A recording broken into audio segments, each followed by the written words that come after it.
Hello दोस्तों, मैं रवि सोनी एक बार फिर से आपका हार्दिक अभिनंदन करता हूं।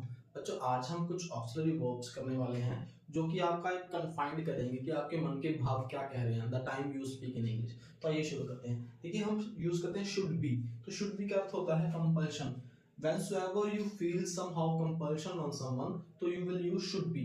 जैसे this work should be done at evening, ये काम शाम तक हो जाना चाहिए। कंपल्शन कर देते हो जाना चाहिए, जहां पर आपको लगाना है तो शुड बी के साथ आप उसको लगाएंगे। माइट बी, माइट बी वहां पर यूज होता है जहां पर पॉसिबिलिटी हो किसी काम की।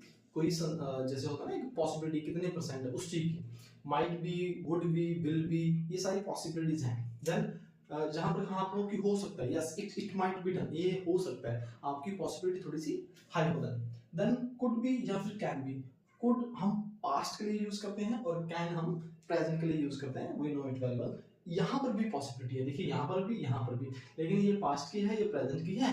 और इनकी जो है इसमें डिफरेंस क्या है, डिग्री का। अगर आपको 5% यकीन है तो कैन बी, अगर आपको ज्यादा है तो आपका might be, would be and will be होता है 100%। देन नेक्स्ट आता है मस्ट बी। मस्ट वहां पर यूज करते हैं जहां पर रेस्पॉन्सिबिलिटी के साथ साथ कंपल्शन हो जाए।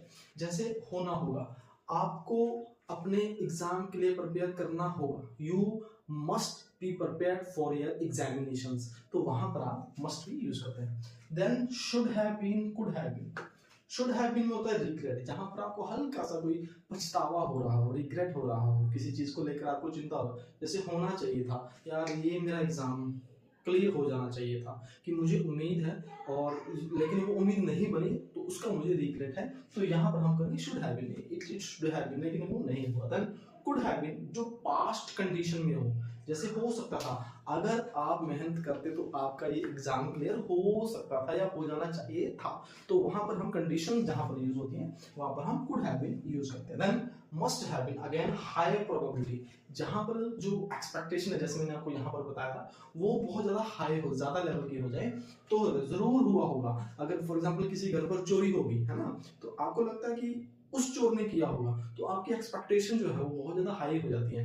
तो वहीं पर ये बता रहा है must have been, he must have been stolen that, कि उसी ने यहाँ पर चोरी की होगी, तो आपकी एक्सपेक्टेशन क्या है, बहुत ज्यादा हाई है। Then would have been, imaginary situation, जैसे अगर मैं पढ़ता तो मैं पास हो जाता, अगर मैं पढ़ता तो मैं पास हो जाता, अगर वो उसने मेहनत की होती तो उसने ये काम कर लिया होता। तो जहां पर भी आपको लगे कुछ इमेजिनरी सिचुएशन, हालांकि वो रियलिटी में नहीं होती, लेकिन वो एक्सपेक्ट की जाती है, उसकी एक्सपेक्टेशन लेवल बढ़ जाता है, लेकिन वो इन रियल नहीं होता, उसका एक्शन नहीं होता, सिर्फ इमेजिनरी होती है, सोचा होता। जैसे अगर हुआ होता, अगर मैं टाइम से चला होता तो मैं गाड़ी पकड़ लेता, ठीक है। तो जहां पर क्या होगी, एक इमेजिनरी सिचुएशन होगी, लेकिन वास्तव में वो नहीं हुई होती, तो वहां पर हम यूज करते हैं वुड हैव बीन।